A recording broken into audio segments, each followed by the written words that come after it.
नमस्कार, आप देख रहे हैं amazing human body facts Hindi channel. मैं आपका हेल्थ एडवाइजर डॉक्टर महाडिक।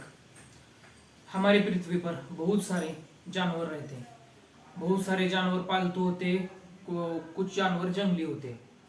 हमारे डे टू डे लाइफ में उन जानवरों के साथ पाला पड़ता है। बहुत बार ऐसा होता है कि इंसान को कोई ना कोई जानवर कभी ना कभी तो काटता ही है। कुछ बार ऐसा ही होता है कि इंसान ही इंसान को काटता है।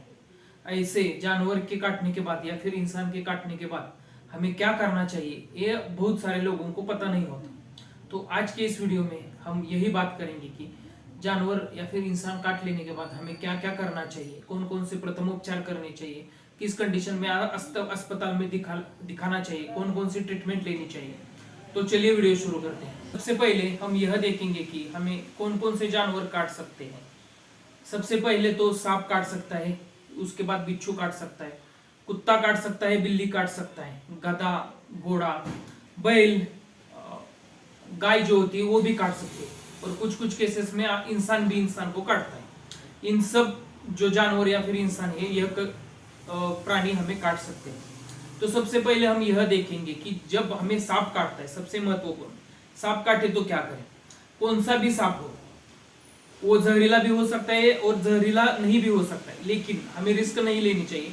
सांप काटने के बाद हमें तुरंत ही नजदीकी किसी बड़े अस्पताल में या फिर सरकारी अस्पताल में उसे एडमिट करना पड़ेगा, ले जाना ही पड़ेगा। कुछ लोग क्या करते हैं, घरेलू उपाय करते हैं, आयुर्वेदिक उपचार करते हैं, तांत्रिक के पास ले जाते हैं, मांत्रिक के पास ले जाते हैं, इसमें टाइम बर्बाद करते हैं। ऐसा आपको बिल्कुल भी नहीं करना है। बड़े अस्पताल में या फिर सरकारी अस्पताल में सांप काटने के बाद आपको ले जाना ही पड़ेगा।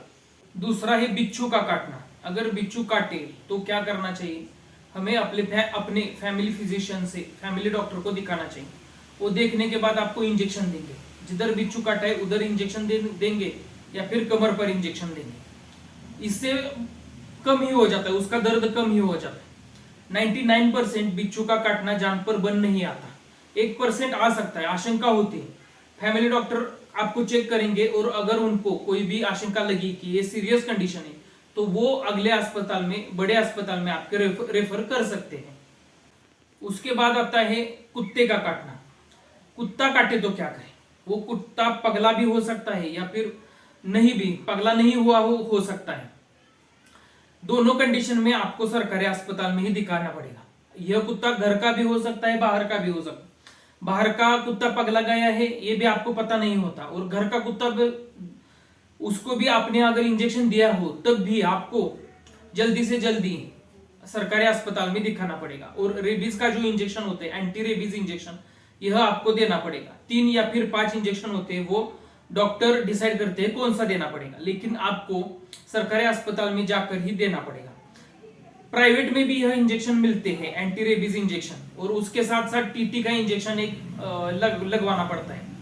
प्राइवेट में जो इंजेक्शन लगवाया जाता है रेबीज का, और जो अस्पताल में लगवाया जाता है, उसमें कोई भी डिफरेंस नहीं होता, वो एक जैसे ही होते हैं। तो उसमें कोई भी प्रॉब्लम नहीं है कि आप डायरेक्ट अस्पताल में जाकर ही इंजेक्शन लगवा सकते हैं या फिर प्राइवेट अस्पताल में भी जा सकते हैं।